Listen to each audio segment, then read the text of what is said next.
நான் சின்ன பிள்ளைலேருந்தே நான் சாமி மேலே ரொம்ப ஒரு பிரியமாக இருப்பேன், தெய்வத்து மேலே ரொம்ப இதாக இருப்பேன். சாமி கும்பிட வாங்குவேன் எல்லாம் நம்ம இருக்கிற பொறுத்து தான். இப்போ நம்ம இருக்கேன்னா நம்ம பிள்ளைல சாமி கும்பிட, கோயிலுக்கு கும்பிடு, கோயிலுக்கு சாமி இப்படி கும்பிடு, உளுந்து கும்பிடணும் வாங்கணும்னு நம்ம சொல்லி கொடுக்க போய் நம்ம பிள்ளை. என் ஃப்ரெண்டு இறந்து போயிட்டான். என் ஃப்ரெண்டு இறந்ததில் அவனுக்கு இந்த வருஷம் வச்சு நான் அவனை வச்சு படைச்சு நாங்கள் எல்லாரும் ஒன்று போல கும்பிடுவோம். எனக்கு இப்போ வரைக்கும் நான் அவனை எனக்கு கடவுள் தான் பார்த்துருக்கேன். எனக்கு சின்ன மனசு இல்லைன்னா விளக்கு போட்டு அவன்கிட்ட நின்று புலசி முத்தாரம்மன் கோயில்ன்ட்டு இருக்கு, அங்கே தசலா வேஷம் போடுவோம். அதில் நான் வேஷம் போட ரொம்ப ஒரு ஆர்வம் இருக்கும். பிக்பாஸ் போகிற அன்னைக்கு கூட எனக்கு 8ஆம் திருவிழா ரொம்ப கஷ்டப்பட்டு தான் போனேன்.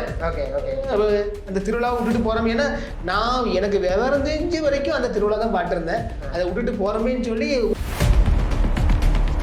முருகர் சாமி எனக்கு ரொம்ப பிடிக்கும். திருச்செந்தூர் கோயிலுக்கு அடிக்கடி போவோம். இப்போ போக முடியல. ஆனால் பிரச்சனை வருது, புதுசாக பிரச்சனை முளைக்கி, அந்த பிரச்சனை இந்த பிரச்சனை வீட்டு பிரச்சனை அது பிரச்சனை நிறைய பிரச்சனைகள் வருது. நான் எவ்வளோ சாமி கொடுக்கணும், நான் எவ்வளோ கஷ்டப்பட்டு வாங்கினேன், ஒரு மட்டத்தோட அழுது